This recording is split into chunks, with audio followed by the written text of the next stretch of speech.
Bem, a palestra desta noite é sobre a Batalha das Bíblias. Nós não vamos entrar diretamente na Bíblia hoje à noite.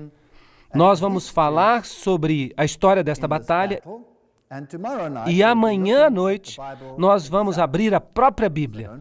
Então não se esqueça de trazer a sua Bíblia para a palestra de amanhã à noite. Essa batalha é sobre o quê? Você sabe que no passado a Bíblia foi uma questão muito importante e que houve uma batalha quanto à Bíblia e a igreja da Idade Média baniu a Bíblia. E hoje todos parecem bastante satisfeitos que todos tenhamos a Bíblia. Portanto, será que foi a atitude que mudou ou outra coisa que mudou? Mateus 4,4 diz: Mas ele respondeu e disse, está escrito, nem só de pão viverá o homem, mas de toda palavra que procede da boca de Deus. Eu estou citando da Bíblia em inglês King James. De outra forma, eu teria um problema. Eu só seria capaz de ler metade do verso para vocês. Mas, não obstante, ele diz, está escrito, nem só de pão viverá o homem, mas de toda palavra que procede da boca de Deus. Obviamente, é importante que nós saibamos a palavra de Deus. Isaías 8:20 diz, a lei e o testemunho, se não falarem de acordo com a palavra, é porque não há luz neles. Em outras palavras, se você não fala de acordo com a palavra de Deus, e se você não fala de acordo com o testemunho, aquilo que os profetas já declararam com respeito às ações de Deus, aquilo que tem que estar em harmonia com a Torá, os primeiros 5 livros da Bíblia, então não há luz neles. Portanto, nós não podemos vir com algo contrário à palavra de Deus. Apocalipse 22:18 diz, pois eu testifico a todo homem que ouve a profecia deste livro. Se alguém lhe acrescentar qualquer coisa, Deus lhe acrescentará as pragas que estão escritas neste livro. E se alguém tirar algo das palavras do livro desta profecia, Deus tirará sua parte do livro da vida, e da cidade santa, e das coisas que estão escritas neste livro. Este é um assunto muito sério. Não se metam com a palavra de Deus. Vocês concordam comigo que é isso que está dizendo? Esta é uma pesquisa muito séria e, obviamente, se o homem não vive apenas de pão, mas de toda palavra que procede da boca de Deus, se você acrescentar algo a ela, ou tirar algo dela, ou misturá-la, ou alterá-la, isso pode ser um problema. Bem, hoje nós temos muitas Bíblias. De fato, há centenas de traduções da Bíblia. Agora, qual é a melhor? As pessoas vão dizer que as Bíblias modernas são melhores. Sim, em muitos sentidos, com os estudos modernos do grego, muitos versos das Bíblias modernas têm traduções melhores do que as versões mais antigas, por causa de um conhecimento melhor da terminologia grega. Mas se a gramática melhorou, será que isso necessariamente significa que o contexto melhorou ou mudou? É aí que nós temos problemas. Então, qual é a árvore genealógica das Bíblias modernas que nós temos hoje? Os manuscritos originais da Bíblia foram todos eles perdidos. Eles não existem mais. Então, o que nós temos são cópias de cópias. Algumas delas são muito antigas e algumas delas são menos antigas. Há basicamente 3 famílias de Bíblias. Ou melhor, nós vamos ver que de fato são 2 famílias. Aquelas que estão na base, as mais antigas, tiveram todos os seus manuscritos perdidos. Então, o que nós temos são cópias de manuscritos anteriores. Agora, no que diz respeito à Bíblia, que levou até a versão King James na língua inglesa, essas Bíblias vêm de uma família central. Trata-se de manuscritos perdidos do texto tradicional. Esses manuscritos vêm das versões siríacas e da gótica. Trata-se do Códice W e do Códice A.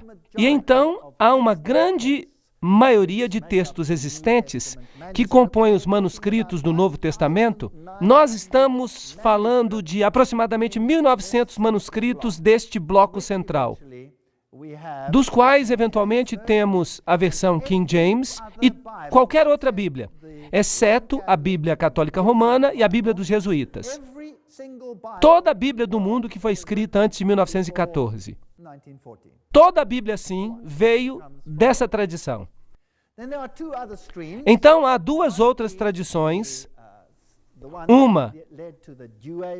Uma que deu origem à versão Douay, que é basicamente a versão dos jesuítas, e os ancestrais da versão ocidental que se perderam.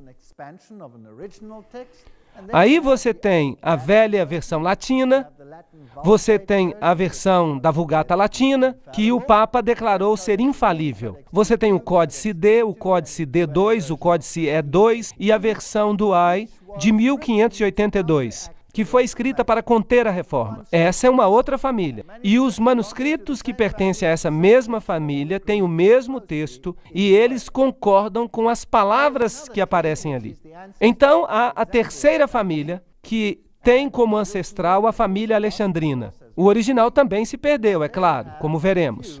E você tem alguns documentos interessantes e relativamente novos, mas normalmente são documentos velhos que foram encontrados recentemente. O Papiro 75, o Códice B, são dois deles. Então você tem o Papiro 66 e o mais famoso de todos, que é o Códice Aleph. E desta pequena família de 4 manuscritos, você tem a versão revisada em inglês, a versão padrão americana, a versão padrão revisada, a Bíblia em inglês contemporâneo e várias novas Bíblias que estão surgindo em diversas línguas ao redor do mundo, que são baseadas nesta família de manuscritos. Portanto, no bloco central, você tem milhares de manuscritos. Mas neste bloco aqui, o do Códice Aleph, que é o manuscrito mais velho, e as versões latinas e a Vulgata são também baseadas em documentos relativamente antigos. Agora, todos eles vêm de documentos antigos, o mais velho dos quais nós temos então nesta terceira família aqui. Será que antigo significa necessariamente bom? Hoje nós pensamos que o antigo é bom. Agora, antigo não necessariamente significa bom. E esse é um ponto muito importante para a gente lembrar. Se nós olharmos essa família central aqui, com milhares de cópias nas línguas do mundo, então este é um ponto muito interessante. Se eu tenho uma franquia, vamos dizer que eu desenvolvi uma nova marca de galinha que eu quero vender para todo mundo. Eu tenho uma receita maravilhosa.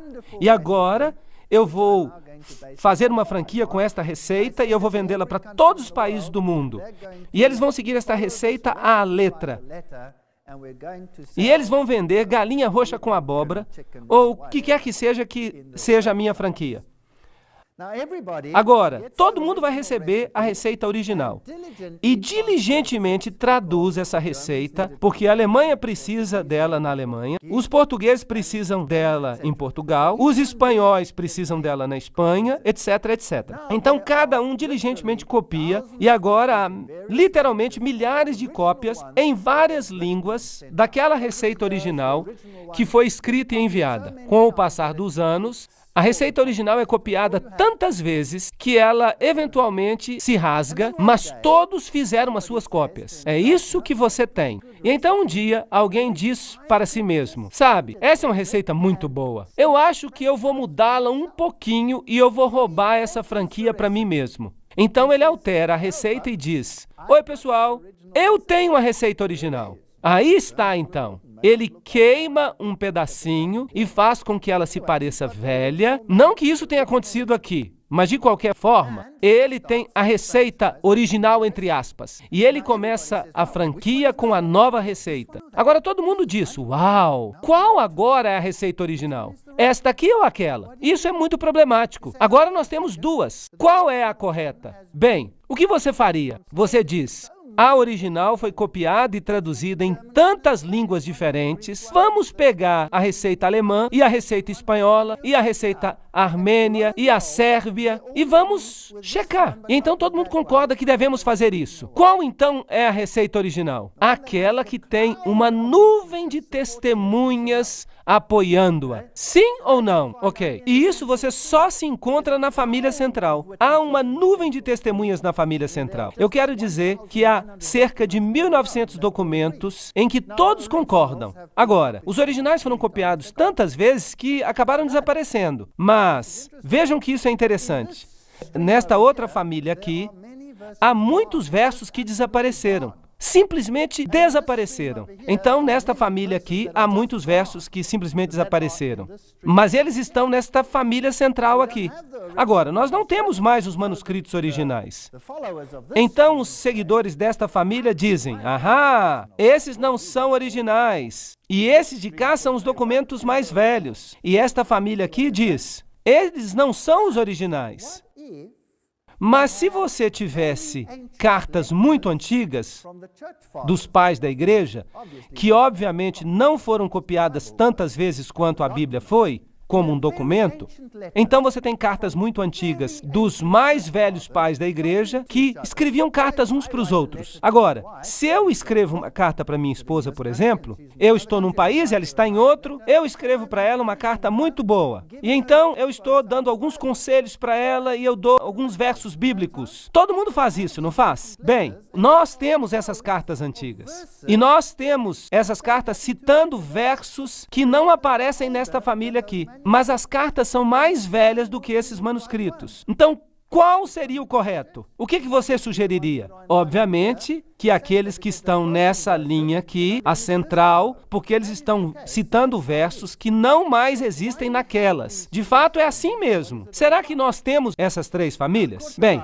Kurt Aland, que é o coeditor tanto dos textos gregos críticos mais amplamente usados e é também o principal estudioso do continente europeu, propõe que o texto de P75 e B, na família alexandrina, representa uma revisão de um texto local do Egito que foi usado como texto dominante nessa área. Então, basicamente, nós não temos 4, nós temos apenas 2. E um é apenas uma modificação do outro. Então, basicamente, há apenas um documento nesta família esquerda e é o texto sinaítico. Nós vamos chegar nisso daqui a pouco.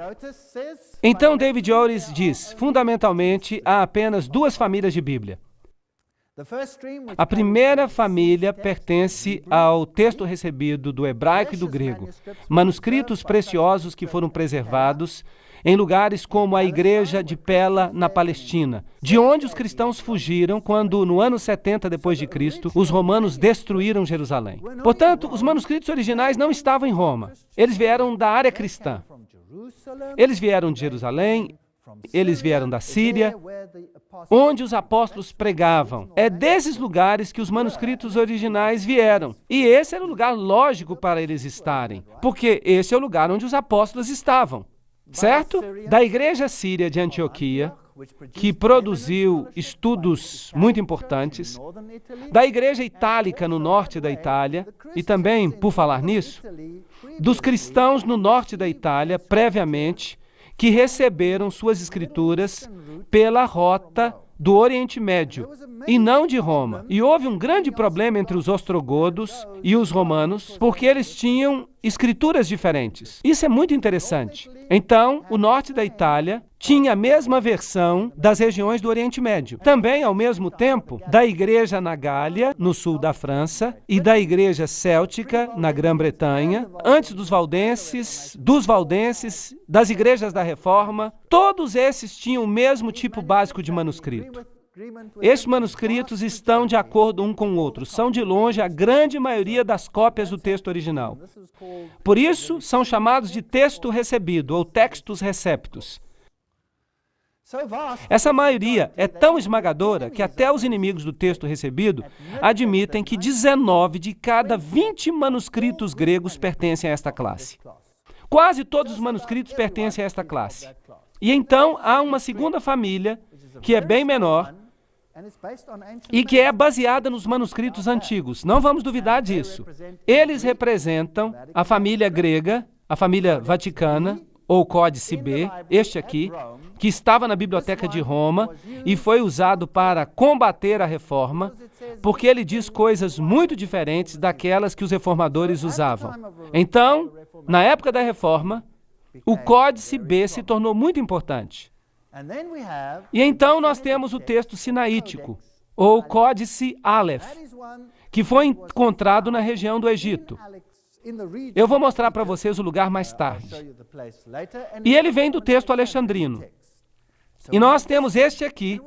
Ele foi encontrado numa data muito interessante. Foi encontrado em 1844. Então este é o mais jovem de todos os manuscritos antigos. E é um documento muito, muito velho. Então, quando se diz na sua Bíblia que esta tradução é baseada nos manuscritos antigos, a ideia que é implantada é de que velho significa bom. Estão conseguindo me seguir? Mas velho não necessariamente significa bom.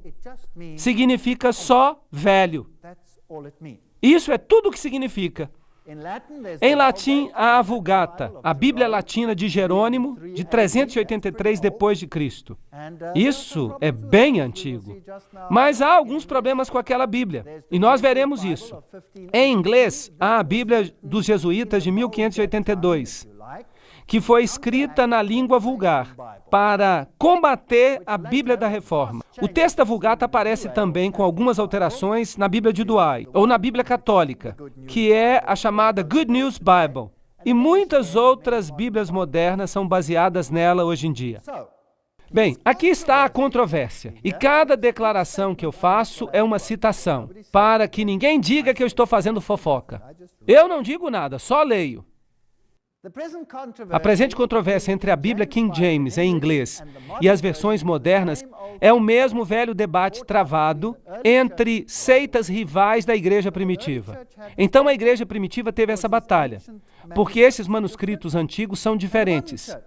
E a igreja moderna tem essa batalha. Então ambas têm essa batalha. Era uma batalha no início, era uma batalha no meio com a Reforma, uma guerra literal. E agora nós temos uma outra batalha que está acontecendo em nossa época. Essa será a última batalha, eu penso. Essa é a minha opinião. Então, a batalha foi travada entre os valdenses e os papistas, do 4º até o 13º século, e mais tarde ainda entre os reformadores e os jesuítas no século XVI. E hoje, a batalha vai ser travada entre quem quer que represente as Bíblias, que essas pessoas também defendiam, e quem quer que represente o outro lado. Nós precisamos compreender que muitas das novas traduções são tomadas dos manuscritos antigos. As pessoas acham que elas são mais confiáveis. Não, elas só são velhas.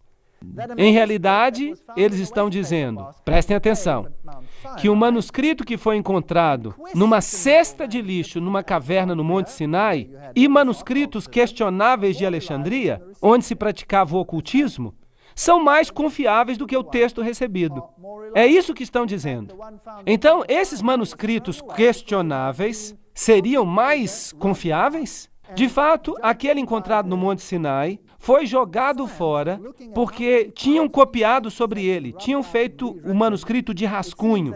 Parece que em alguns lugares ele foi reescrito até 70 vezes. De fato, ele foi esfregado e reescrito tantas vezes que eles o jogaram fora. E esse é o manuscrito em que tudo se baseia hoje em dia. De onde vêm os manuscritos? Bem, havia um homem chamado Orígenes. Ele era um velho iniciado. Você vai descobrir isso nos escritos maçônicos. Ele estava dentro da maçonaria. E isso é interessante. Se eu encontro elogios a alguém nos escritos maçônicos, as minhas orelhas se levantam. Ele era um crítico textual e ele corrigiu inúmeras partes dos manuscritos sagrados. Agora, estamos falando de tempos antigos. Evidência em contrário mostra que ele os alterou para concordar com a sua própria filosofia humana de ideias místicas e alegóricas. Por exemplo, ele acreditava que o homem era divino e, portanto, não havia apenas um homem divino que veio a esta terra. Nós todos somos divinos, que é um ensinamento maçônico até o dia de hoje. E então, acredita-se que esses manuscritos tenham sido de fato corrompidos. Então, do nascimento de Cristo até cerca do ano 400 depois de Cristo, alguns evangelhos gnósticos foram escritos. Paulo faz menção a isso em 2 Coríntios 2,17. Pois não somos como aqueles que corrompem a palavra de Deus. Eles já estavam corrompendo a palavra de Deus? Sim ou não? Sim. Eles já estavam adulterando. Eles já estavam corrompendo com ideias gnósticas. E isso os alinha com o pensamento ecumênico de todas as religiões, pois estas são consideradas de modo igual e não deveriam ser elevadas uma acima das outras. Em 331 depois de Cristo, e é aí que o problema realmente começa, Constantino ordenou que uma Bíblia ecumênica fosse escrita. Vejam vocês, o cristianismo estava dizendo: Jesus é o caminho, a verdade e a vida. Todas as doutrinas com respeito ao cristianismo eram problemáticas, porque elas atacavam o paganismo. Então Constantino, que tentou fazer um casamento dos dois, ordenou que um homem, por nome Eusébio, que, por falar nisso, era um seguidor de Orígenes, que escrevesse uma Bíblia ecumênica. Isto é, que alterasse a palavra de Deus usando escritos gnósticos, para que ela se tornasse aceitável tanto a pagãos quanto a cristãos. E foi isso que fizeram. Mas os primeiros cristãos rejeitaram esses manuscritos e disseram que eles não são de Deus. E então, esses manuscritos foram parar em bibliotecas secretas e ficaram ali para serem posteriormente escavados como manuscritos antigos. Foram feitas mais ou menos 50 cópias por Eusébio e elas foram distribuídas e acabaram em áreas amplas, em Roma e em Alexandria, onde você tinha os estudos esotéricos. Nós vamos falar sobre isso mais tarde. Orígenes acreditava na assim chamada heresia ariana. Essa heresia ariana é que Jesus não era Deus e que só havia um Deus, uma espécie de Deus panteísta, um Deus em tudo. Então, nós poderíamos ter uma centelha divina, e esse é um ensinamento maçônico. Agora, é interessante que os católicos romanos alegam que são contra os arianos, e que combateram guerras e destruíram as pessoas que eram arianas. Mas não há evidência disso. E eu quero lhes dizer, não há evidência histórica de que as nações tivessem sido destruídas porque elas eram arianas, como os ostrogodos, os vândalos. Não há evidência que esses eram arianos. Nós não temos nenhum dos seus escritos. Tudo o que escreveram foi destruído. Nós só temos a palavra dos católicos romanos de que eles eram arianos. Mas agora eu tenho boas notícias para vocês. Lembram-se que eu lhes disse ontem que os templários tinham duas doutrinas? Uma é esotérica e outra é exotérica. Uma é para os goyim, a massa, e outra para os de dentro. Agora, o evangelho para os de fora não é ariano, mas o evangelho para os de dentro do catolicismo romano é ariano. Como é que eu sei que é ariano? É porque o Papa declarou que a Vulgata era a Bíblia infalível, e a Vulgata é ariana. Ela remove a divindade de Cristo. Isso não é interessante? Mas que batalha era essa? A batalha contra Jesus Cristo. É isso que ela era. Desde a pré-história. A batalha contra o Filho de Deus. E quem é que nós vamos defender? Jesus ou outra pessoa? Então essa é uma batalha interessante. Eu a acho uma batalha fascinante. Em 1481 d.C., o manuscrito do Vaticano foi descoberto na Biblioteca do Vaticano. Isso não é interessante? Bem a tempo de competir com a Reforma, porque a Reforma estava usando o texto recebido. Eles não usavam nenhum outro texto. Então vocês precisam acreditar que até 1481, Deus manteve a verdade da Bíblia escondida por gerações até 1481? Será que a verdade se baseava em manuscritos errados? E felizmente o Vaticano descobriu o manuscrito certo em 1481 para combater a reforma.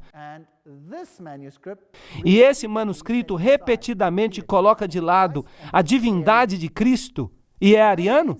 Então, essa é a doutrina para os de dentro, a doutrina templária. Nós vimos isso na palestra que fizemos ontem. E é provavelmente um manuscrito que sobreviveu de Eusébio. E por falar nisto, este aqui e aquele que encontraram no Sinai são pássaros de uma só pena. Eles concordam um com o outro. E é por isso que basicamente só há duas famílias. A grande maioria que compõe o Textus Receptus e esta outra família. E então nós temos a data mágica, 1844. O manuscrito sinaítico foi descoberto no Monte Sinai, no mosteiro de Santa Catarina. Muito interessante. Esta é uma velha igreja cópita, que é basicamente a igreja bizantina do Oriente. Uma igreja muito parecida com o catolicismo. Elas são praticamente a mesma igreja. E este manuscrito concorda absolutamente com o manuscrito do Vaticano e é totalmente ariano. Em 1881, dois professores da Inglaterra, Westcott e Hort, criaram o texto grego. Isto é baseado, claro, no manuscrito do Vaticano e no manuscrito do Sinai. Mas eles preferiram o manuscrito do Sinai, para que não parecesse muito católico. Vocês estão me seguindo? Não deveria parecer muito católico, porque esses dois homens eram protestantes. Bem, vamos dizer que eles eram supostamente protestantes. E, como consequência, até a Bíblia dos Testemunhas de Jeová foi alterada por causa deste novo escrito. Agora, no início da década de 1900, quando isso começou a acontecer, os Testemunhos de Jeová usavam a própria Bíblia King James. Mas então um dia disseram para eles que eles precisavam pegar a King James e pegar um grande lápis preto e que eles deviam modificar o texto da King James. Riscar isso, riscar aquilo outro. E eles começaram a riscar. Eles ainda não tinham sua própria Bíblia. Ela não existiu até o início de 1900. Então, os Testemunhos de Jeová foram os primeiros a riscar grandes partes da Bíblia. Eu vou mostrar isso para vocês amanhã. E deve ser enfatizado que a discussão não é entre um texto antigo e um texto recente, mas entre duas formas antigas do texto. Vocês estão entendendo? Esse é o argumento. Tyndale, ele, é claro, usava o texto recebido. Isso realmente irrita o Vaticano, porque o outro não tinha sido descoberto ainda. E ele usava o texto recebido em sua Bíblia, e ele disse para o Papa: se Deus poupar a minha vida, daqui a alguns anos, eu farei com que qualquer homem que esteja por trás de um arado conheça mais as Escrituras do que você conhece. Essa é uma declaração e tanto. De novo, eu gostaria de declarar que a discussão não é King James versus outras versões. A discussão é entre o texto recebido contra uma pequena família que vem do Sinai e do Vaticano. Aí está a discussão. Por falar nisso, qualquer Bíblia, em qualquer linguagem, que existia antes de 1900, era baseada no texto recebido. Então, se você vai para a Sérvia, você tem o texto recebido. Se você vai para a Grécia, eles têm o texto recebido em grego. Se você vai para qualquer país do mundo, a Bíblia luterana, qualquer Bíblia, elas são todas baseadas no texto recebido. Cada uma delas. Mas depois de 1900, as Bíblias modernas deixam de ser baseadas nele.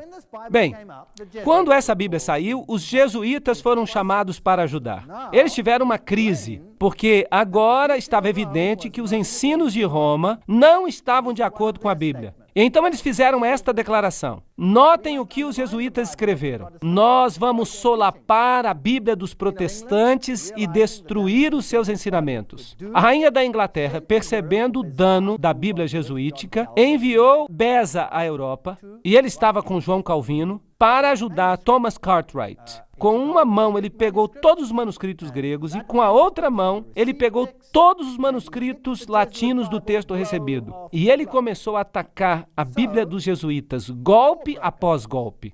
Então, a guerra eclodiu. Eventualmente, eles enviaram a armada espanhola contra a Inglaterra para travar uma guerra. Eles chegaram com 136 barcos armados. Alguns tinham 50 canhões. E tudo que a Inglaterra tinha eram meros 30 navios. Esses grandes galeões vieram e eles deveriam destruir a Inglaterra por causa da Bíblia. Bem, Sir Francis Drake levantou naquela manhã e ele estava muito nervoso. Mas o que ele descobriu? Uma tempestade estava vindo durante a noite e os galeões espanhóis tinham sido destruídos nas praias da Escócia. A frota inteira tinha sido destruída na tempestade. E tudo o que ele precisava fazer agora era fazer a limpeza. E daquele dia em diante, a Inglaterra se transformou num grande poder marinho. Isso é o que a história diz. Agora, o que os jesuítas dizem sobre a Bíblia? Aqui está uma citação. Então a Bíblia, aquela serpente com a cabeça ereta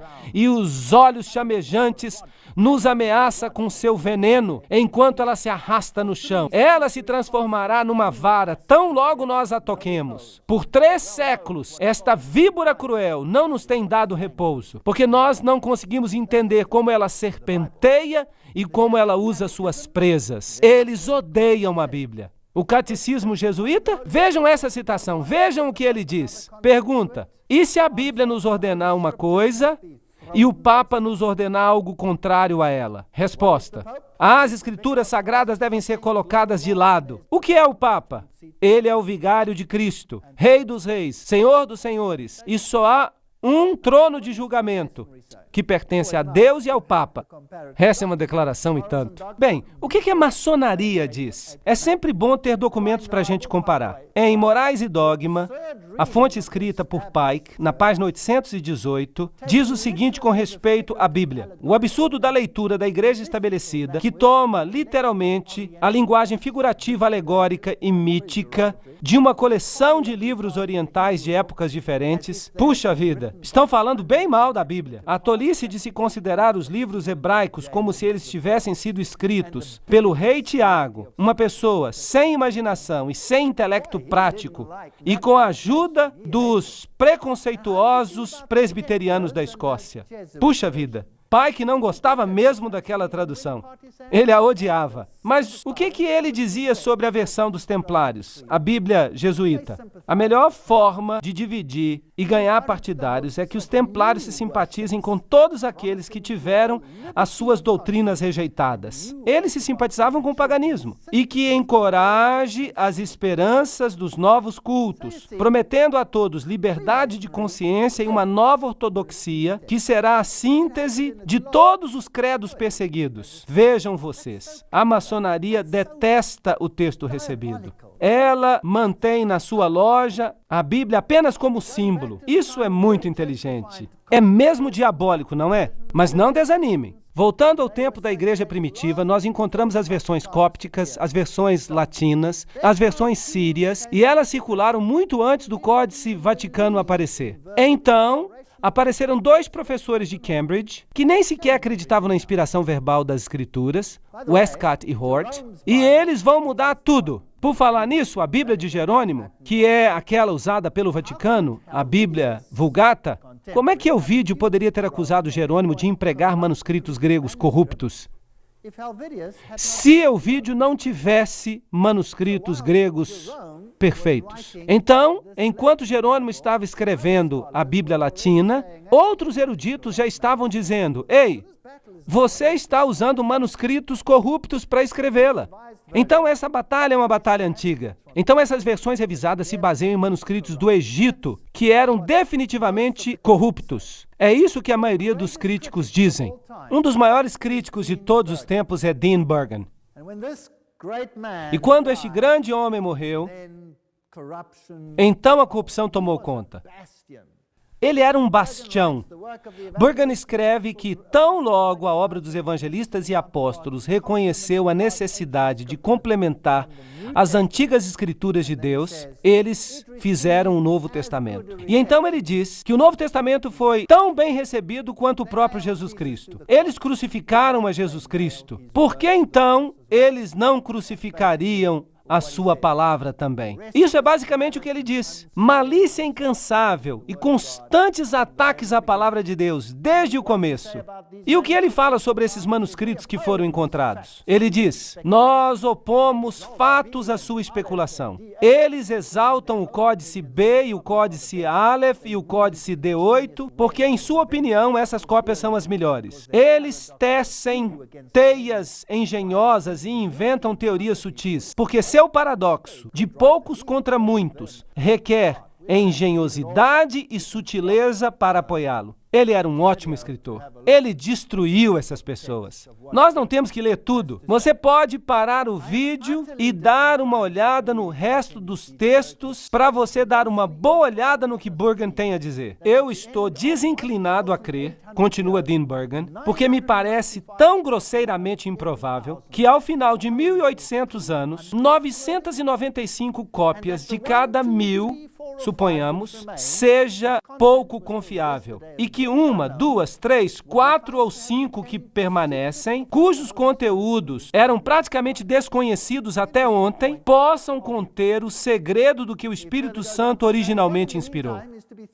Ele continua dizendo, o que pensar nesse meio tempo dos guias cegos? Aqueles que foram iludidos, que querem nos convencer a voltar àqueles mesmos códices que a igreja primitiva já consertou. Voltar àqueles manuscritos antigos. E ele pega Tischendorf, o homem que originalmente descobriu os manuscritos, e ele o analisa. E ele analisa Tregelles, e ele analisa Westcott, e ele analisa Hort, e ele mostra que ele discorda completamente de suas conclusões. E então vejam essa declaração interessante. Quem, a não ser alguém com simpatia pela Igreja Católica, poderia entreter a noção que Deus preservou o verdadeiro texto do Novo Testamento em segredo por quase 1000 anos e então finalmente o entregou ao pontífice romano para guardá-lo? É isso que literalmente significa. O Dr. Hosker cita o Dr. Salmon, que diz, naturalmente Hort considerava esses manuscritos como mais dignos de confiança. E são esses que apresentam as leituras reconhecidas por Orígenes. Percebem? É isso que eles fizeram. Hort, o professor da Inglaterra, era um seguidor de Orígenes. E nós teremos que provar isso. Nós não podemos simplesmente fazer uma declaração desse calibre. Você sempre será o meu amigo, mas eu não mais posso ignorar as críticas. Isso é o Dr. Frank Longsdon, falando a F. Lockman, um dos grandes tradutores. Eu não posso refutá-los. E, querido irmão, eu não tenho nada contra você, mas a única coisa que eu posso fazer sob Deus é renunciar à minha filiação à nova Bíblia padrão americana. Então vejam que aqui está um membro do comitê que se desliga dele, pessoalmente. Bem, vamos então a Alexandria. Aqui está a estátua de Horus, o segredo dos iniciados. Horus e Ísis e Dionísio. Esses segredos foram mantidos vivos em Alexandria e na Biblioteca de Alexandria. E a Biblioteca de Alexandria era famosa pelos seus documentos do ocultismo. Então, claro, os cristãos primitivos, que se baseavam na Bíblia, se livraram desse terrível lugar de informação. Eles queimaram a velha Biblioteca de Alexandria até o chão. E isso foi uma catástrofe para o mundo antigo. Bem, felizmente, a Unesco, que é uma constituição que foi escrita por um membro da Caveira e Ossos, decidiu restaurá-la e reconstruiu-a exatamente no mesmo lugar. Ali está ela hoje. E as lâmpadas que eles puseram, eles têm coisas bem interessantes nelas. Anjinhos carregando cornucópias que nós discutimos ontem.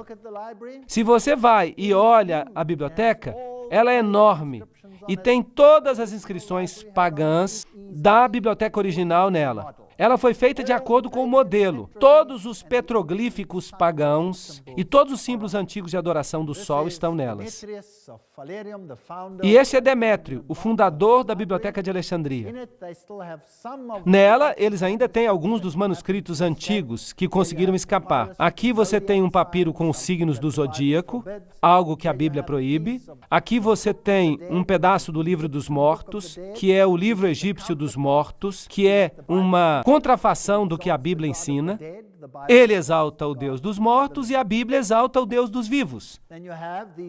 Então você tem esses petroglifos aqui, que são muito nojentos, então nós vamos passar isso rápido. E eles têm as deidades em seus hexágonos e Sócrates, um místico antigo. Sócrates, é claro, morreu bebendo cicuta. Ele era um iniciado e ele passou alguns dos seus segredos de acordo com o juramento que você faz. Se você revelar, você pode beber uma taça de veneno, ou se você preferir, você pode ter a sua garganta cortada de orelha a orelha ou a língua arrancada da sua boca. Os mortos são exaltados. Esta biblioteca é absolutamente enorme. Não dá nem para imaginar o tamanho. Eu só fiz um pequeno vídeo dela. Vamos dar uma olhada em como ela é, só para dar uma ideia do tamanho. É absolutamente enorme. E tem todos os símbolos pagãos interessantes ali. Uma réplica total do que deve ter existido lá e fotografias para provar que eu realmente estive ali, em caso que alguém pense que eu não estive. Aqui estão umas fotos tiradas lá de cima, na biblioteca. Ela foi aberta em Mubarak em 2002. Ela é absolutamente nova. Eu tive que ir lá para ver. Aqui está uma estátua de Prometeu, levando fogo. De acordo com os escritos ocultos, esse é Lúcifer, o portador de luz. Agora, vamos dar uma olhada em alguns dos manuscritos que Roma diz que são essenciais para a compreensão do maior evangelho.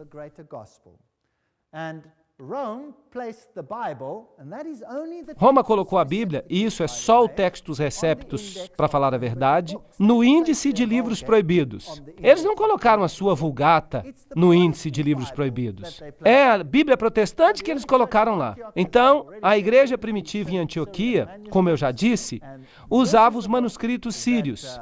E esse é o livro que é proibido por Roma. A Septuaginta, por outro lado, foi feita para a Biblioteca de Alexandria em 285 a.C. É um dado importante. A palavra apócrifa significa coisas ocultas. O Concílio de Trento disse o seguinte em 1546 sobre os livros apócrifos: quem quer que não receba como sagrados e canônicos todos esses livros e cada parte deles, que são comumente lidos na Igreja Católica, estão contidos na velha versão latina Vulgata, ou deliberadamente desprezar as suas tradições, que essas pessoas sejam amaldiçoadas. Então, eles estão dizendo que nós precisamos aceitar todos os manuscritos. Vamos rapidamente passar pelos livros apócrifos. Vamos a Tobias 6:4-8, onde está escrito: abra o peixe e arranque-lhe o coração, e o rim e a bile. Se um demônio ou um espírito maligno te incomodar, é necessário fazer uma fumaça diante do homem ou da mulher, e eles não mais serão incomodados. Quanto à bile, é bom ungir um homem com ela, e ele será curado. Então, se você quer expulsar demônios e espíritos maus, tudo que você tem que fazer é balançar a bile de um peixe e o demônio vai embora. A Bíblia diz: todos os sinais seguirão aqueles que crerem nestas coisas. Em meu nome eles expelirão demônios. Marcos 16:17. Quando oprimidos, mas sentindo-se incomodado e voltando-se para o espírito demoníaco, Paulo disse: eu te ordeno no nome de Jesus Cristo que saias. E ele saiu naquela mesma hora. Então, ele não usou a bile de um peixe. Tobias 12:9 diz: pois as esmolas podem livrar da morte e te purificarão de todo o pecado. Então você pode purificar os seus pecados. Pedro diz: ainda mais que vós sabeis que não sois redimidos com coisas corrompíveis como prata e ouro, da vã conversação recebida pela tradição de vossos pais. São duas doutrinas opostas. Qual delas é a correta? E as orações pelos mortos? Macabeus 12, 43 a 46 diz: pois, se não tivesse a esperança que aqueles que morreram ressuscitassem, teria sido supérfluo e vão orar pelos mortos. Portanto, ele fez reconciliação pelos mortos para que eles fossem libertos do pecado. Então, você pode orar pelos mortos para que eles sejam libertos do pecado? Isso é paganismo. João 1,7 diz: Jesus Cristo nos purifica de todo pecado. E isso nos leva agora até a Bíblia Vulgata. Entre 1545 a 1563, ela foi declarada infalível. Agora, o que a Vulgata diz? A nossa Bíblia diz: toda a Escritura é inspirada por Deus. A versão de Way, que é baseada na Vulgata, diz: toda a Escritura inspirada por Deus é útil. Então, só uma parte das Escrituras é inspirada. Hebreus 11, 21 diz: Jacó adorou encostado no seu bordão. A Vulgata diz: Jacó adorou o seu bordão. Isso significa que você pode orar para uma relíquia? Você pode orar para uma estátua? É daí que nós obtemos essa doutrina. Também está escrito em Apocalipse no texto recebido: bem-aventurados aqueles que lavam as suas roupas, traduzido do Códice Vaticano. Mas a King James diz: bem-aventurados aqueles que guardam os seus mandamentos. Agora, será que podemos confiar na Bíblia ou não? Essa é a pergunta que não apenas afeta a nossa fé, ela afeta a doutrina da salvação e afeta a posição de Jesus Cristo. Nós precisamos saber isso.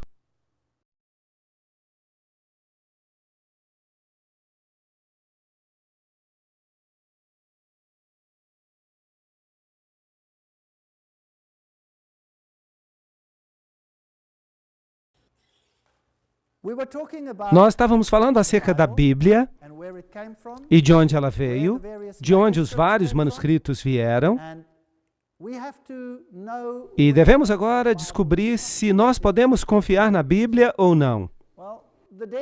Bem, os rolos do Mar Morto eram escritos meticulosamente copiados pelos essênios, e eu devo dizer que eles não eram judeus ortodoxos, eles tinham propensões cabalísticas. E os manuscritos antigos que eles copiavam eram exatamente iguais àqueles que são encontrados na Bíblia hoje. Então, de fato, isso é uma evidência em favor da Bíblia. Esses antigos manuscritos, eles dão um testemunho preciso até mesmo acerca do livro de Daniel. Foram descobertos em 1949. E eles provam que a Bíblia não sofreu mudanças durante todos esses anos. Esses manuscritos são fenomenais. Mas, depois disso, alguns outros manuscritos interessantes foram descobertos. Há um manuscrito famoso que foi descoberto perto de Alexandria, que incluía uma série completa de evangelhos gnósticos. A revista Time falou a respeito desses manuscritos não faz muito tempo. As palavras que vêm do passado. Cerca de 46 manuscritos foram descobertos perto de Nag Hammadi, no Egito, em 1945, mudando as perspectivas que tínhamos acerca do cristianismo primitivo. Agora, é interessante que o Egito era a sede das ciências ocultas, e esses manuscritos foram enterrados para serem preservados. De quem? Claro que dos primeiros cristãos que certamente destruíram aquela biblioteca pagã. E desde 1945, esses manuscritos têm sido descobertos. E esses manuscritos têm mudado a perspectiva das pessoas. Alguns budistas chegaram a dizer que se eles soubessem que os cristãos tinham esse tipo de manuscrito, eles nem teriam se tornado budistas. Mas o que esses manuscritos dizem? São os assim chamados evangelhos perdidos que se tornaram tão famosos hoje em dia. Ali está o Evangelho de Tomé, o Evangelho de Pedro e todos esses manuscritos maravilhosos, supostamente iluminados, iluminando as crenças dos primeiros cristãos. Bem, havia os ebionitas, havia os marcionitas, havia os gnósticos, havia os tomazinos. Todos eles basicamente acreditavam na divindade do homem e na divindade não exclusiva de Jesus Cristo. Todos eles. Vamos ler o Evangelho de Pedro, que foi escavado, e você vai me dizer se você acha que ele é digno de crédito. Vamos lê-lo. Por falar nisso, esses escritos gnósticos são apócrifos e, portanto, são considerados sagrados. A cruz falava e andava. Jesus tinha morrido no dia anterior pronunciando suas últimas palavras. Meu poder Ó poder, tu me deixaste para trás. Seu corpo foi tirado e colocado na tumba, mas agora, quando o sábado amanhecia, que dia agora é o sábado? Domingo se tornou o sábado aqui. O sábado, como o domingo, era guardado somente em Alexandria, no Egito e em Roma. O resto do mundo guardava o 7º dia da semana. Aqui, nesta passagem, o sábado já virou domingo. O sábado amanhecia, uma grande voz desceu do céu. Será que isso é digno de crédito? Bem, vamos ver se o restante é digno de crédito. Uma grande voz desceu do céu, e 2 homens desceram. A pedra que bloqueava a tumba se moveu sozinha. Ei, a Bíblia não fala isso. E enquanto os soldados romanos ficavam de boca aberta, 3 homens saíram da tumba, 2 deles segurando o outro. Jesus não podia caminhar quando ele saiu da tumba? Parece que a sua ressurreição não foi tão maravilhosa assim. E a cruz o seguia. E ela andava sozinha. Será que a cruz foi enterrada com Jesus? E a cruz andava atrás dele. Por quê? Porque eles haviam tornado a cruz um símbolo muito importante naqueles dias. A cabeça dos 2 homens alcançava o céu, mas a cabeça daquele a quem eles apoiavam subia acima do céu. E eles ouviram uma voz: já pregaste àqueles que estavam dormindo? E aqui nós temos a doutrina da pregação aos mortos. E a resposta veio da cruz: sim. Vocês confiariam neste evangelho? Se vocês confiam, eu tenho pena de vocês. Deixe-me levá-los agora até o Sinai. Eu sempre quis conhecer o mosteiro de Santa Catarina, onde este manuscrito, no qual todas as traduções modernas se baseiam, foi descoberto.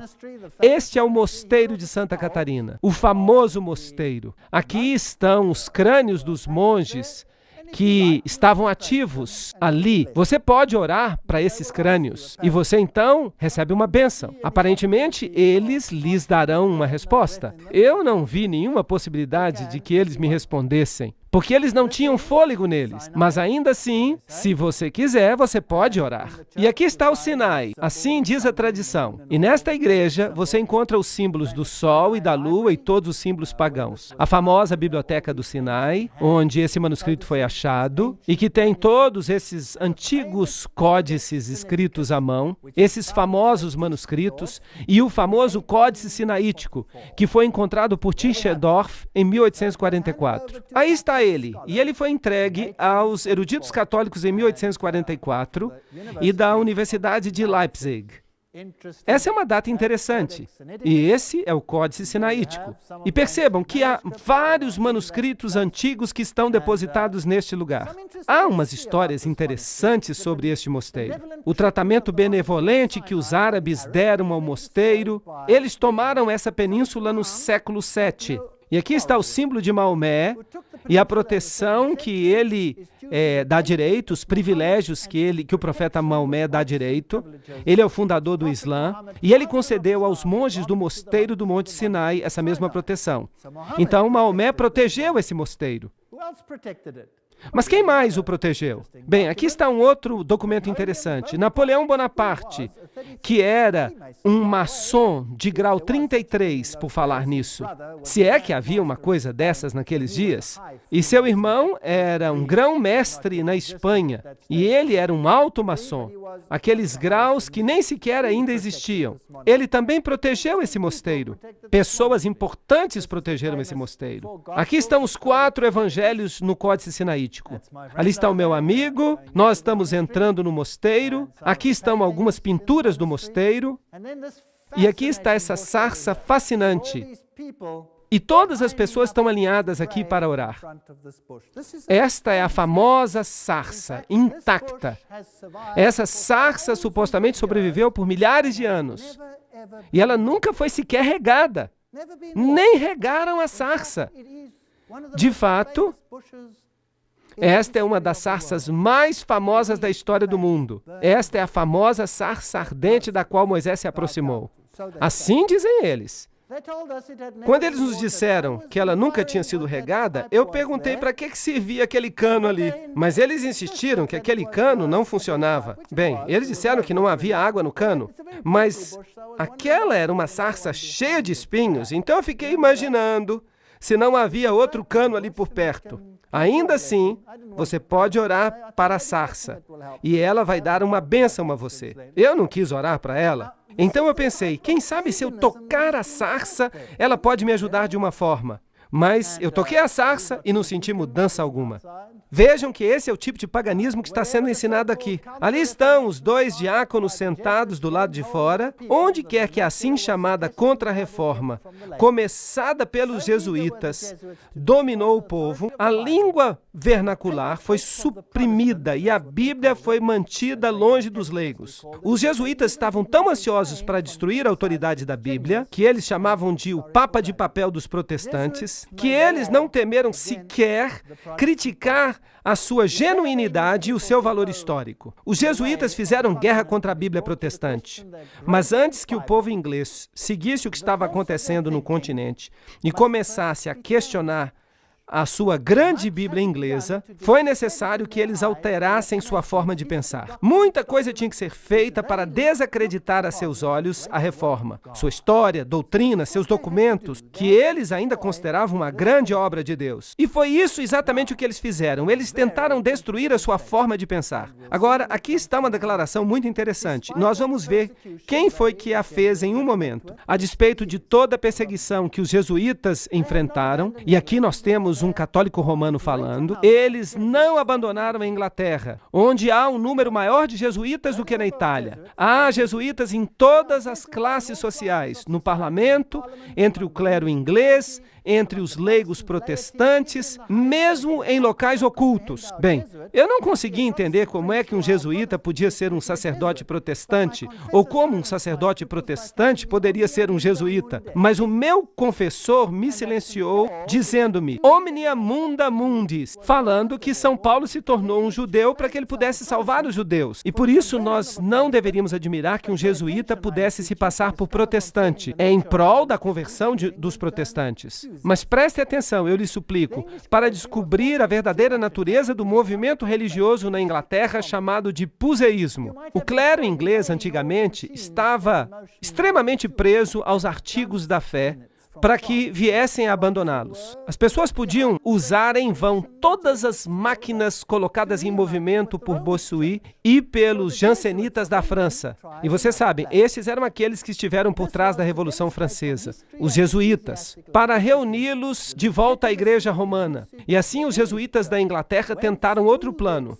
E isso foi demonstrar, a partir da história e da antiguidade eclesiástica, a legitimidade dos usos da Igreja inglesa, para que daí, através dos apelos dos jesuítas ocultos entre o clero, pudesse surgir uma dedicada atenção à antiguidade do cristianismo. Quem escreveu que os jesuítas eram os sacerdotes das igrejas protestantes foi Decante, um sacerdote de Roma, professor de teologia. Foi o próprio homem que nos diz que era assim. Bem, então nós já sabemos que o romanismo entrou na Igreja da Inglaterra. Antes de 1833, se você tivesse uma missa como você tem hoje, isso era considerado anátema. Mas depois as coisas mudaram. Newman, o líder da universidade, disse: somente através da Igreja da Inglaterra você pode agir sobre a nação inglesa. Eu desejo, é claro, que nossa igreja seja consolidada com a sua comunhão e por intermédio dela, e por sua causa, e pela causa da unidade. Ele e seus associados criam que o protestantismo era o anticristo. Ok. Faber, um dos associados de Newton, disse: o protestantismo está perecendo. O que há de bom nele está sendo, pela misericórdia de Deus, guardado nos celeiros de Roma. Toda a minha vida, se Deus permitir, será uma cruzada contra a detestável e diabólica heresia do protestantismo. Percebam que há aqui uma guerra contra a Igreja da Inglaterra. Eu creio, disse ele, que o anticristo será o infiel e se levantará daquilo que se chama hoje protestantismo, e que a Igreja de Roma e a da Inglaterra se unirão para se opor a ele. Eles mudaram Apocalipse 13:18. Eles não mudaram o número 666, mas na versão revista, eles acrescentaram uma nota de rodapé que diz que o número é 616. Agora, vamos falar desses dois cavalheiros, Westcott e Hort. Esses são os dois homens que escreveram, com base nesse manuscrito antigo, o texto grego que serviu de base para todas as traduções modernas. Quem eram esses dois cavalheiros e no que eles acreditavam? Bem, agora tudo que eu vou dizer vem dos livros escritos pelos filhos de Westcott e Hort, que publicaram suas cartas. Então, isso não é o que alguém diz sobre eles. Isto é o que eles mesmos falam sobre o que eles criam. Isso vem direto do original. E é ótimo que a gente tenha originais assim. E depois desta palestra, eles provavelmente vão desejar nunca ter escrito esses originais. Hort e Westcott rejeitaram a ideia da infalibilidade da Bíblia. Eles chamaram a doutrina da expiação substitucionária, ou seja, que Jesus morreu por você. Eles chamaram isso de imoral. Hort negou a historicidade de Gênesis, ele elogiou a Darwin e ele negou a divindade de Cristo. Será que isso parece familiar? Westcott nasceu em 1825. Hort nasceu em 1828. Eles eram membros do Partido da Igreja Alta, da Igreja da Inglaterra. Eles se tornaram amigos durante seus estudos na Universidade de Cambridge. Eles trabalharam juntos. Westcott se tornou bispo de Durham e Hort é mais lembrado como professor de divindade na Universidade de Cambridge. Bem, suas doutrinas eram tão jesuíticas que eu, de fato, não me surpreenderia se esses dois homens ilustres fossem, de fato, jesuítas. Vejam o que Hort fala sobre a evolução. O início de um indivíduo é precisamente tão inconcebível quanto o início de uma espécie. Certamente me incomodou descobrir que você tenha dito que não haja fatos que apoiem a visão de Darwin. Ele era darwinista e ele diz: o seu livro me levou à conclusão de que algum tipo de desenvolvimento deve ter acontecido.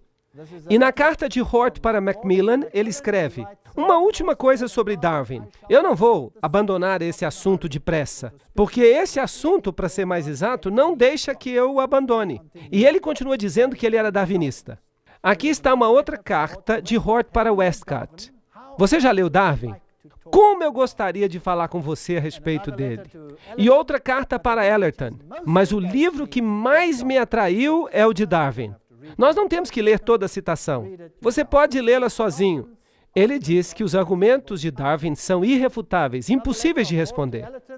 Em outra carta de Hort para Ellerton, ele diz: eu não tinha a menor ideia até algumas semanas atrás da importância dos textos. Ele está falando daqueles textos que tinham sido descobertos. Tendo lido tão poucos testamentos gregos e tendo me arrastado mais no desprezível textus receptus, então ele chama o texto recebido de desprezível. Pense naquele textus receptus. Isso não parece com aquele jesuíta que odiava o texto recebido e que o chamou de serpente, de cobra? Ele depende inteiramente de manuscritos tardios. Aí vem o seu argumento de que o texto sinaítico era anterior. É uma bênção que tenhamos esses manuscritos mais velhos. Então, carta de Hort para o reverendo Ellerton. Westcott e eu vamos editar um texto grego para o Novo Testamento, em 2 ou 3 anos, se possível. Então ele fala de Lachmann e Tischendorf, que irão suprir os materiais. Então ele diz: o nosso objetivo é fornecer ao clero em geral, às escolas, um texto grego portátil que não será desfigurado com as corrupções bizantinas. Em outras palavras, ele está dizendo que esse texto não vai conter o texto recebido. Em outra carta, Westcott diz para Hort: em relação à proposta de recensão do texto do Novo Testamento, o objetivo deveria ser, eu suponho, preparar um texto para uso comum em geral. Com tal finalidade em vista, não seria melhor introduzir apenas algumas emendas? Ou seja, mudar um pouquinho aqui, um pouquinho ali, isto é, fazer alterações no texto recebido e anotar na margem como parecer adequado, de forma legível. O que ele está dizendo é que se fizerem mudanças completas, os ingleses vão ficar nervosos. Então eles dizem: vamos mudar apenas um pouquinho aqui e escrever na margem o que nós achamos importante. Assim, quando eles lerem na margem do manuscrito, eles vão dizer: oh, sim, isso provavelmente não deveria estar aqui, porque no manuscrito mais velho, Deveriam dizer manuscrito mais corrupto, mas eles não dizem isso. Vocês estão percebendo o que eu estou dizendo? Foi isso que eles decidiram fazer. Eu sinto muito a desgraça de circular o que eu acho que são cópias falsas das Escrituras Sagradas. Eles estão falando da versão autorizada. E eu estou muito ansioso para fornecer algo para substituí-las. Mas isso não pode ser um texto que dependa só da nossa decisão, mesmo que nós não fôssemos inexperientes demais para tomar essas decisões. Percebam que o que ele está dizendo é que ele não está disposto a escrever a Bíblia toda sozinho, mas deve ter o apoio de uma preponderância óbvia e clara da evidência. A margem nos dará amplo espaço para a nossa crítica ou os nossos princípios. E é por isso que eu sugiro que quando você ler as margens da Bíblia, não creiam nessas margens. Meu desejo é me afastar do texto recebido popular somente no caso em que ele esteja claramente equivocado. Equivocado em sua opinião, claro. Então ele faz a seguinte declaração: Westcott, Garhan, C.B. Scott, Benson, Bradshaw, Lord e eu começamos uma sociedade para a investigação de fantasmas. Ok, eles eram espíritas, estando de fato realmente disposto a crer que estas coisas realmente existem e devem ser discriminadas dos embustes. E eles então acham um nome, Clube do Touro e do Galo. E disso surgiu uma sociedade incrível. Em 1882, a Sociedade para Pesquisa Psíquica foi fundada. De fato, era uma combinação desses grupos que já trabalhavam independentemente. E assim eles trabalhavam com telepatia, mediunidade, a antiga sabedoria oculta. A Sociedade de Fantasmas da Universidade de Cambridge foi fundada por nenhuma outra pessoa a não ser Edward White Benson, o futuro arcebispo da Candelária, junto com essas duas pessoas ilustres. E Darwin também frequentava. Agora, esta sociedade, a Sociedade para a Pesquisa Psíquica, é também a sociedade que administra o lado esotérico do movimento da nova era hoje em dia, com todo o seu esforço de se comunicar com o mundo espiritual. Todas essas coisas estavam ali. Entre as inúmeras pessoas e grupos que na metade do século XIX estavam pesquisando esses temas, pode-se encontrar Edward White Benson, arcebispo da Candelária. Encontramos o seu filho, A.C. Benson, no ano de 1851, escrevendo o seguinte parágrafo: Entre as diversões do meu pai em Cambridge estava a fundação de uma sociedade de fantasmas, a precursora da sociedade psíquica. E então pessoas como Lightfoot, Westcott e Hort faziam parte como seus membros. Aí está, ele naquela época estava mais interessado em fenômenos psíquicos do que ele admitia. Assim, a evolução da mediunidade tradicional para a comunicação com os mortos contemporânea foi gradual. O espiritismo original tinha começado em 1848. Então veio a Sociedade da Pesquisa Psíquica na Inglaterra. E então Helena Petrovna Blavatsky pegou essa sociedade e a continuou. E é ela que escreve: Lúcifer é o Logos, a serpente, o Salvador. Satanás é o único bem deste planeta. É isso que ela escreve. A doutrina secreta vem desse grupo. Agora, será que eles pertenciam a outras sociedades secretas? A resposta é sim. Hort era um membro de uma sociedade secreta. Ele encontrava tempo para frequentar as reuniões de várias sociedades e, em junho, se filiou à Companhia de Mistério dos Apóstolos. Ele permaneceu sempre um membro fiel do clube secreto, que, por volta de 1896, se tornou famoso porque continha membros importantes que pertenciam a ele. Nessa época, o clube foi, de certa forma, revigorado. E foi Hort que foi o principal responsável pelas palavras do juramento que unia os membros para uma conspiração de silêncio.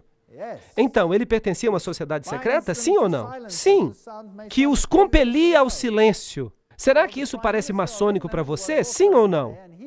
Bem, o primeiro-ministro da Inglaterra também estava ali, e ele escreveu a Constituição para a Liga das Nações. E foi ele que insistiu que todas as religiões deveriam se tornar uma. E escreveu uma solução esotérica, que também é considerada maçônica. Então essas pessoas eram todas maçons. Agora, nós vimos ontem que os iniciados mais altos criam que quem é Deus?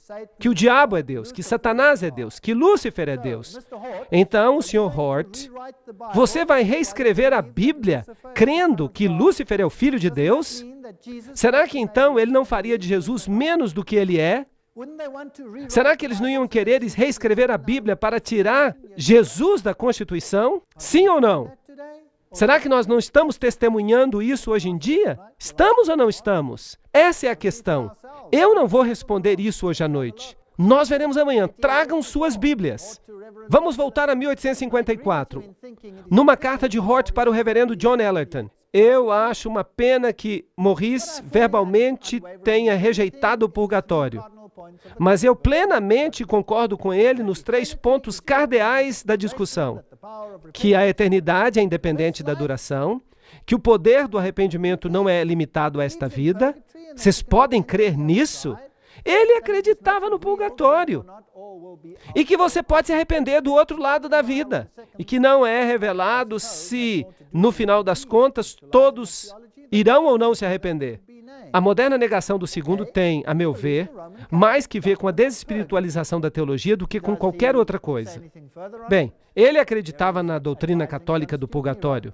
Será que ele fala alguma coisa mais sobre isso? Ele escreveu uma carta dando conselhos a um jovem aluno. A ideia da purgação, queima dos pecados, do outro lado, da purificação pelo fogo, parece ser inseparável do que a Bíblia nos ensina. Então, ele está ensinando doutrina jesuítica ou está ensinando doutrina protestante? Ele está ensinando doutrina jesuítica. Mas é muito esperto dele dizer que ele é protestante para que os protestantes aceitem a sua Bíblia, porque esta Bíblia agora vem da pena de um protestante, se nós não soubéssemos a verdade. Então a doutrina nos ensina a respeito das punições divinas, e embora pouco seja dito com respeito ao futuro estado, parece para mim incrível que as punições divinas não proporcionassem qualquer mudança de caráter quando esta vida visível chegar a um fim. Então, ele acreditava no purgatório. E o que ele fala a respeito da expiação? Que Jesus morreu por você? Bem, aqui está a carta publicada na sua bibliografia, volume 1, página 322. Eu acho que eu já mencionei para você antes o livro de Campbell sobre a expiação. É um livro valioso, mas infelizmente ele não conhece nenhuma outra teologia a não ser a protestante. O que ele está dizendo? Letter de Hort para Westcott. Eu concordo plenamente, corrigindo apenas uma palavra, com o que você diz sobre a expiação. Tendo por muitos anos crido que a união absoluta do cristão com o próprio Cristo é a verdade espiritual, da qual a doutrina popular da substituição é uma contrafação imoral e material. Uau! Então, o fato de Jesus ter morrido para você é uma doutrina imoral? Em vez disso, o que é moral, então, é que nós nos tornamos um com Cristo e nos tornamos Deus? Eles dizem que isso é moral. Agora, quem é que ensina isso? Os jesuítas e os maçons, ou a Bíblia. Quem é que ensina isso?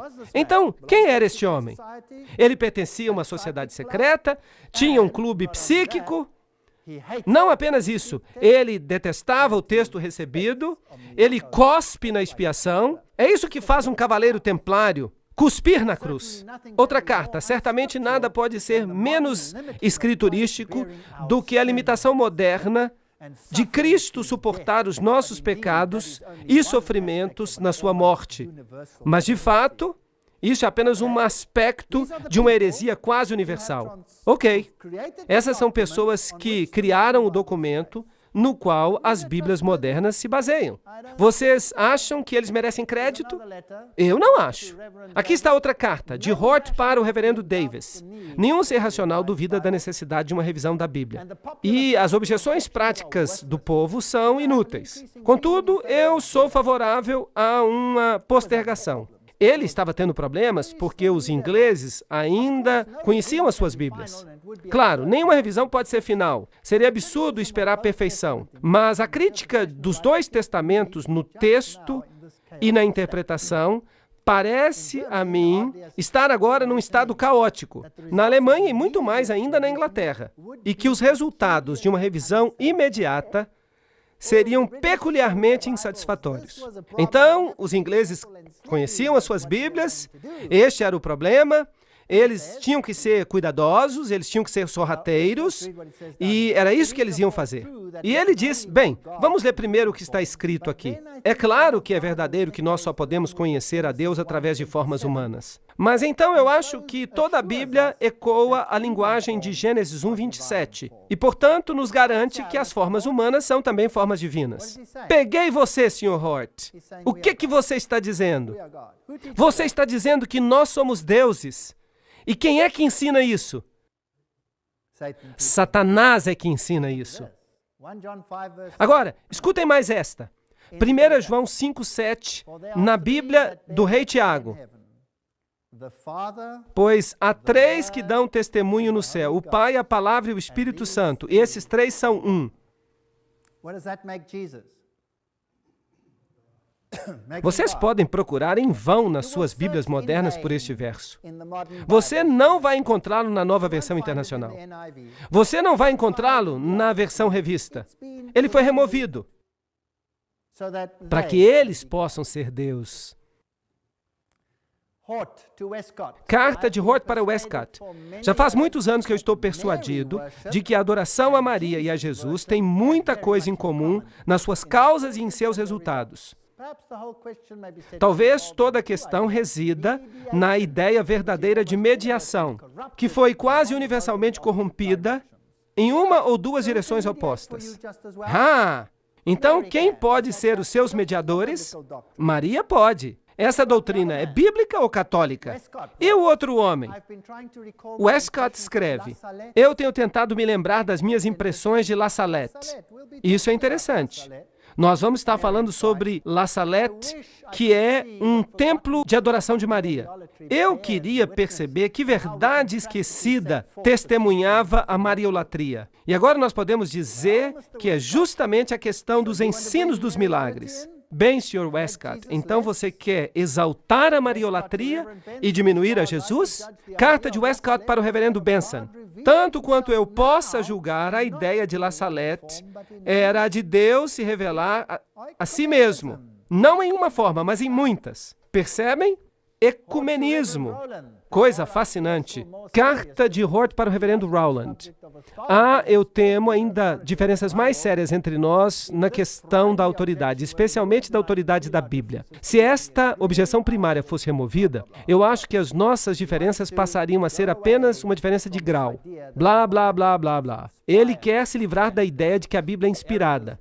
Para ele, erros e preconceitos devem ser removidos mais por um esforço individual do tipo indireto do que por um ataque aberto combinado.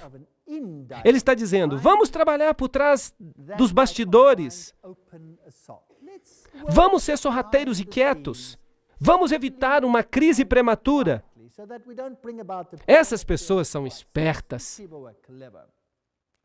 Embora eu ache que uma convocação não é competente para iniciar uma medida assim, contudo eu sinto que, à medida que nós três estamos juntos, seria errado se nós não nos esforçássemos o máximo, como Lightfoot diz. Do trabalho é muito boa. Se nós três nos unirmos, mas sem trazer conosco todas as sociedades que nos apoiam, nós poderíamos completar uma revisão textual. Ele está dizendo, nós não podemos mudar tudo agora. Vamos fazer pouco a pouco.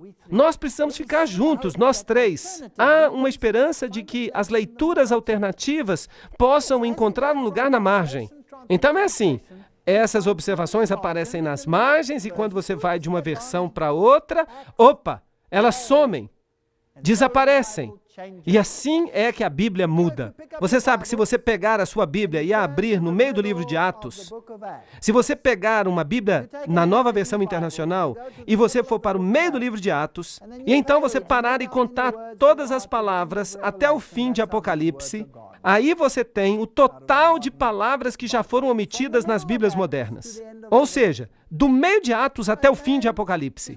Agora, se o homem não deve viver de pão apenas, mas de toda palavra que procede da boca do Senhor, o que nós vamos fazer com tantas palavras que desapareceram? São cerca de 60 mil palavras que desapareceram.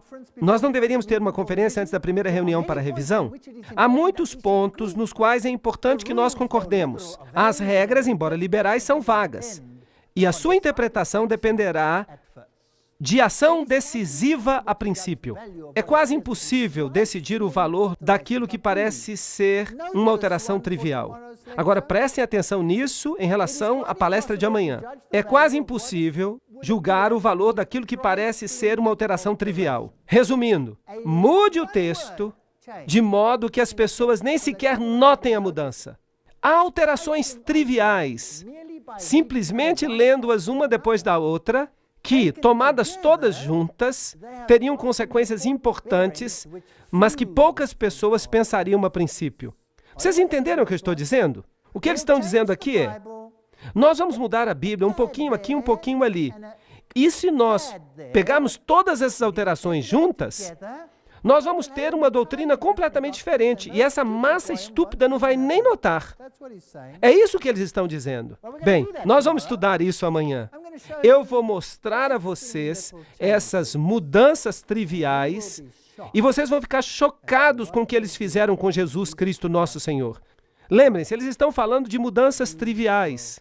A diferença entre uma foto, diz Rafael, e uma cópia é composta de inúmeras diferenças triviais. Isso não é interessante? Nós temos com sucesso resistido à advertência de terreno perigoso, onde as necessidades de revisão exigiam que a revisão fosse feita. É, de fato, sem dúvida, o início de um novo período na história da igreja. É por isso que os objetores zangados têm razão para a sua perplexidade. Vejam como essas pessoas são sutis. Balfour era um membro dos apóstolos de Hort e presidente da Sociedade para Pesquisa Psíquica. E eu disse para vocês que ele era o primeiro-ministro da Inglaterra. E ele escreveu o primeiro rascunho da Liga das Nações. Ele foi, pelo menos, parcialmente responsável por ele. Então, esses indivíduos famosos e importantes, vejam o que encontramos sobre eles num livro chamado Que Bíblia, de David Philip. Hort escreve ao reverendo Howland Williams em 21 de outubro de 1858. Adicionalmente, eu concordo com eles, com os autores de ensaios e revistas, em condenar muitas doutrinas específicas da teologia popular. Os evangelhos parecem pervertidos mais do que insinceros. Há, eu temo, ainda diferenças mais sérias entre nós no assunto da autoridade, e especialmente na autoridade da Bíblia. Ele não cria na autoridade da Bíblia. Ele escreve da França. Depois de deixar o mosteiro, nós passamos por um pequeno oratório que nós descobrimos no alto de uma colina, e ali estava uma pietá, do tamanho de uma pessoa, a Virgem e o Cristo morto. Se eu estivesse sozinho, eu teria me ajoelhado ali por horas. Aí está um católico romano falando. Esse não é um protestante. Se ele não era um jesuíta, eu prometo comer o meu chapéu. Westcott escreve ao arcebispo da Candelária uma crítica ao Velho Testamento. Ninguém agora, eu suponho, acredita que os 3 primeiros capítulos de Gênesis, por exemplo, deem a história literal. Eu não acho que seria possível que uma pessoa de olhos abertos pudesse acreditar nisso. Eles não criam em nada, e esses são os melhores manuscritos do mundo? Vocês acreditam nisso? Eu estou inclinado a pensar que nenhum lugar como Éden jamais existiu, e que a queda de Adão, de modo algum, foi diferente do que a queda de qualquer um de seus descendentes. Eles estão dizendo que não havia queda, e esse é um ensinamento oculto. Hort escreve, a perspectiva puramente romana parece mais próxima e mais provável da verdade do que a evangélica. Então, Roma está certa e os evangélicos estão errados. Hort escreve para Westcott, eu me lembro de ter chocado a você e Lightfoot, não faz muito tempo, ao expressar a crença de que o protestantismo é parentético e temporário. O que ele está dizendo é, nós vamos nos livrar dele. De certa forma, é uma interferência nauseadora no momento. Então, nós já vimos, primeiramente, quando nós olhamos na história de onde esses manuscritos vieram, e os manuscritos tem 3 vertentes, 2 delas são aparentadas, há apenas 2 vertentes de fato, baseadas em uns poucos manuscritos que levaram às alterações, corrompidos provavelmente por Orígenes e por Eusébio. Então, essas pessoas pegaram esses textos e disseram: esses são os manuscritos mais antigos, portanto, eles são os melhores, e nós vamos basear as novas traduções nesses manuscritos, e vamos jogar fora o texto recebido. Deuteronômio 11:16 diz: acautelai-vos, para que vosso coração não vos engane, e para que não vos desvieis e sirvais a outros deuses adorando-os. 1 Timóteo 4,16 diz: acautela-te de ti mesmo, e tem cuidado da doutrina, continua nela, pois ao fazer isto, tu salvarás a ti mesmo e aqueles que te escutam. Mas e se esses textos sofreram tantas alterações que eles não podem mais dar apoio às doutrinas? O que você faria então? Vocês sabiam que a doutrina do estado dos mortos não pode ser adequadamente apoiada pelos novos manuscritos? Você sabia que a divindade de Cristo também é um problema ali? Porque uma vírgula aqui, uma pequena alteração ali, uma outra coisa ali, e isso muda toda a figura. Você sabia que Jesus passa a ser um mentiroso e o diabo passa a ser sincero se você lê o texto do novo manuscrito? É bastante interessante. Eu convido a que você venha amanhã para ouvir. 2 Coríntios 2,17 diz: pois nós não somos como muitos que corrompem a palavra de Deus, mas em sinceridade, como de Deus, à vista de Deus, falamos nós em Cristo. Se Jesus não é tudo em nossa vida, então nós não temos nada. Se Jesus não é Deus, nós não temos nada que esperar. A nossa melhor esperança é um ciclo de reencarnação no mundo miserável. Primeiro como ser humano, depois como animal, depois como uma folha, para ser comida por uma vaca. Uma existência bem miserável, se vocês perguntam a minha opinião. Mas se Jesus é o caminho, a verdade e a vida, se Ele pagou o preço pelos meus pecados, eu tenho uma saída. Eu tenho uma solução para o problema. Eu tenho uma resposta para os meus questionamentos interiores, porque eu sei de onde eu sou. Eu tenho uma origem nobre. Eu sei em que estado eu estou. Eu estou num estado caído, pecaminoso, e eu tenho uma necessidade da redenção que eu posso apenas obter naquele que me fez em primeiro lugar. E esta é a doutrina que está sob ataque. O darwinismo está tomando o lugar da criação. É isso que nós vimos, é isso no que eles creem. Eles estão tentando apagar a expiação, para que Jesus não preencha mais esse papel. E para que Zoroastro e Osíris possam ser iguais a Jesus. De fato, até eu devo me tornar o seu igual, porque eu sou tão bom quanto ele é. Eu também sou divino, assim dizem eles. Mas eu lhes falo que alguém está mentindo, ou um ou outro. E então nós temos que formular uma outra pergunta. Por que Roma está tão silenciosa hoje em dia acerca da Bíblia, mas ainda ataca de modo ferino o texto recebido? Por que ele está sob ataque por toda parte, em todo o seminário de teologia? Por que em todo o seminário teológico se diz que o texto recebido é o pior texto? Eles dizem: joguem-no fora, aqui está algo que é melhor para vocês. Venham e vejam amanhã, se de fato ele é o melhor para vocês. Venham ver por si mesmos. Obrigado.